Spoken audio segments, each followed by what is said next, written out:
So this will be a partial teardown of a Quanta Computer Incorporated network switch model LB9.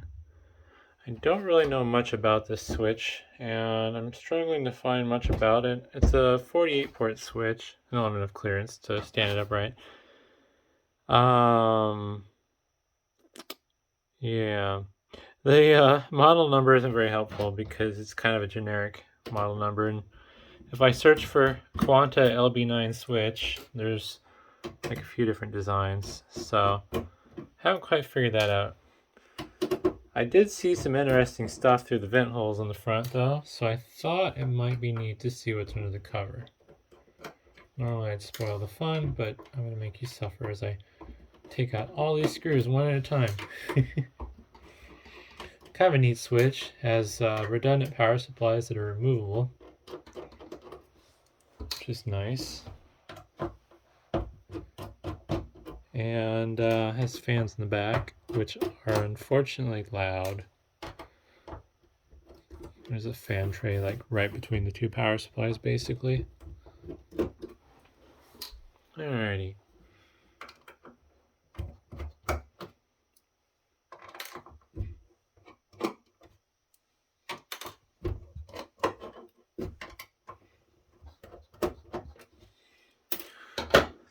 Also, before I pull the cover off, there's a model tag on the side. Oh wait, no, never mind, it's the serial number. Alright, I mistook it as a model tag. Yeah, there's just not really any good model information on these. So, either way, time to pull the cover off. Oh my, okay, different than what I was expecting. I thought what I saw internally was the potential that this was based on like a standard Intel CPU, which, not to say that there isn't potentially that under that heatsink, but does have what appears to be a CF card slot. Yeah. And a single stick of memory. Boy, this switch is old. Focus? Oh, no, it's not going to focus. There we go. 1 gig stick of DDR 333 megahertz memory made by Transcend. So that's kind of an interesting little surprise. And since these fans aren't something overly custom, the connectors are kind of custom, but beyond that, if you wanted to switch around which way they're pushing the air, because right now, yeah, so this is running in a back to front config. It'd be a pain, but you could switch all these fans and rotate them around, and it looks like there would be enough cable length, I believe. What's interesting is it has two different options for, yeah, fan headers. That's weird. Must have been a production thing where they needed options. I'm really tempted. I don't think it's a good idea, but I want to see what's under here. I already have a good idea what's probably under these heat sinks. Well, maybe not that one, but these are probably where the controller chips for the ports are. But let's see if this is a horrible mistake that I just made. Ooh.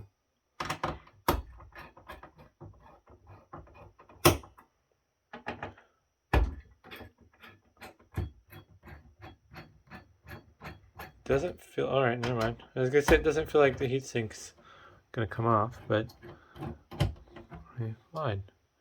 Oh, okay. I'm not gonna clean the thermal compound off that, even though I probably should. It appears to be a Broadcom chip. And there's the bottom of the heatsink. It's debatable whether I should repaste that or not, but 9 times out of 10 it doesn't really matter.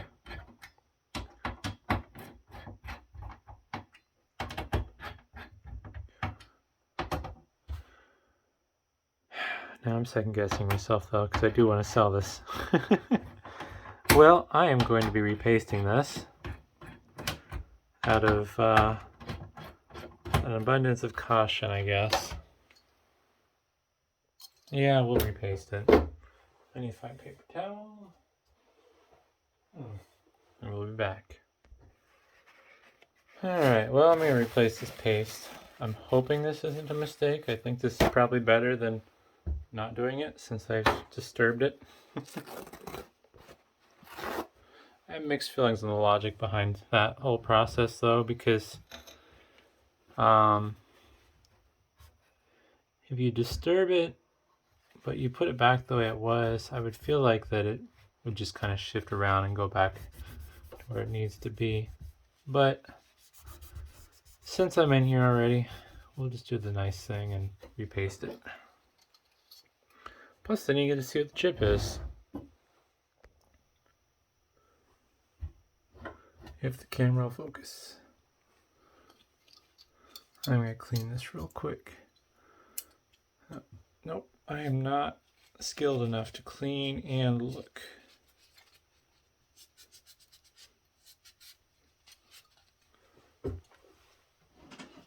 It's partially clean.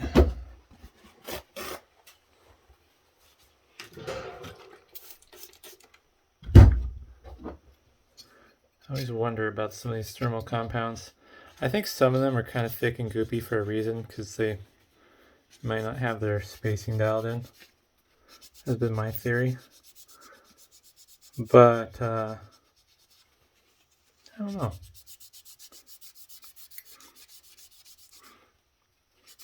Being that this is a 48 port switch, it's going to take me several hours probably to test it, because I usually end up walking away in the middle of the testing process and let it do its ping tests on ports and stuff. I don't necessarily sit there the whole time.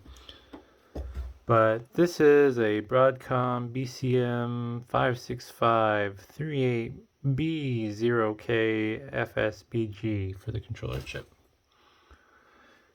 So, who knows what that means? This has 48 ports plus 4 SFPs, which may or may not be SFP plus. I honestly don't know.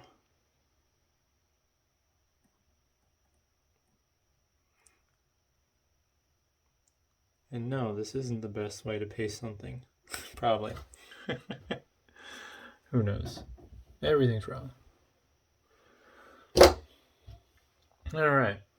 One thing to keep in mind is the alignment of the fans. Airflow is going forwards or backwards, depending which way the fans are pointing. So obviously the fans need to be in line with that. That is one thing that I found to be funny with heat sinks with symmetrical screw patterns. Gosh, which computer was it? I had somebody that it was, I want to say it was a Dell Precision T3500, where they put the heatsink on, it was the wrong direction, it was rotated like 90 degrees basically, so the fans were in a weird position. Just kind of unscrew this, check the thermal compound. And it was kind of funny when I saw it though. Computer didn't care. The Precision T3500 was a fantastic workstation. But it's just one of those things where you look at it, it's like, well, that's not right. I'm going to add just a tiny bit more to get good coverage. This will spread out a little bit, but yeah. Funny thing is, I'll probably find out this switch is just completely worthless. I just wasted all this thermal compound for the fun of it. Oops, I had it this way. Not that it matters.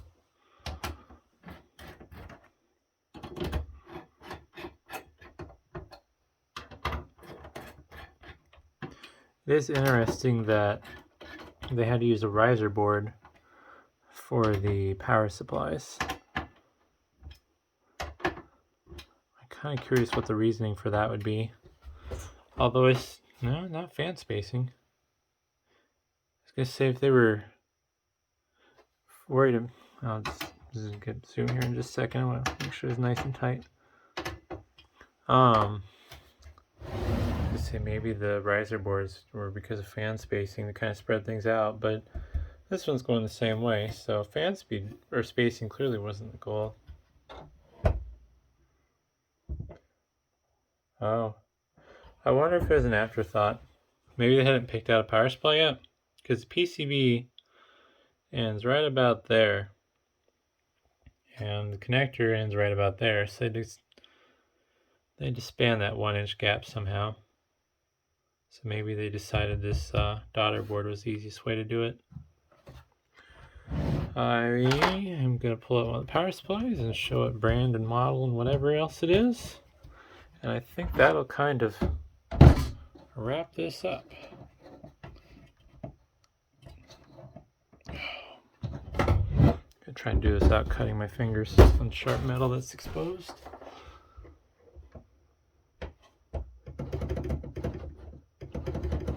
There we go. Some grippy fingers on that card edge connector. And it's a light-on power supply. Model PS-2471-1Q1, 470 watts. Not too shabby. Lots of shiny gold pins. What's the voltage on this? Huh, it's all 12 volt. 36 amps and 2.5 amps. Forget what VSB stands for. I wonder if that's voltage standby. I'm going to have to look that up out of curiosity. I knew at one point, but half the time I don't really care. It just doesn't matter. But it's always kind of curious at the same time. Snap. But, yeah. Not a bad little switch for a brand I've never heard of. Let's see how hard it is to get this back into place. Or was it this way? There we go. Put it in the right direction. That would help. But, yeah, either way, hopefully that was interesting, and thanks for watching.